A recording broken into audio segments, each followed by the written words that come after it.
hello दोस्तों এইফালে বনাই আছো চন্দ্ৰপুৰী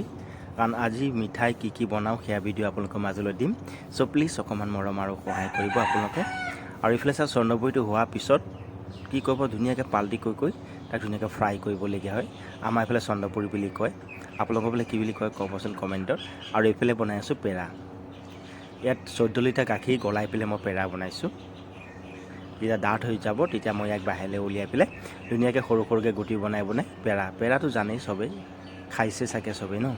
তো ইয়া বনাবলৈ অকমান কষ্ট আছে কাৰণ গাখীৰ গলাই এক ডাঠ কৰি তাছত চেনি পাক দি বনাবলগীয়া হয়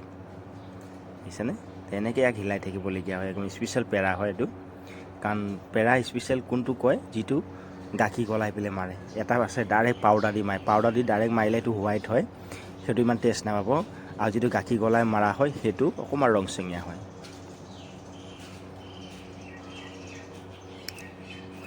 আৰু এইফালে বনাই আছো চিংৰা দেখিছে মানে কামত লাগিয়ে থাকিব লাগে ইটো পিছত খিটো পিছত খিটো লাগিয়ে থাকে এতিয়া কচৰি বনালো কচৰি বনোৱাৰ পিছত চিংৰা বনাইছো দেখিছেনে ধুনিয়া যেতিয়া কালাৰ হৈ যাব তেতিয়া চিংৰাটো নমাবলগীয়া হয়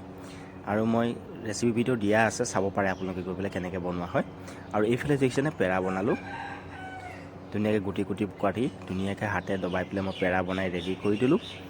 মোটামুটি 200 পিস পেৰা হৈছে চাওক একদম স্পেশাল পেৰা এই পেৰাটো কন্টিনিউ খতম হৈ যায় ইমান বিকি হয় পেৰাটো জানানে আৰু পেৰা ধুনিয়াকৈ ট্ৰেড খজাই দিলো চাওক দেখিছে সো আজিলৈ ইমানতে সামৰণি মাৰিছো জয় আই অসম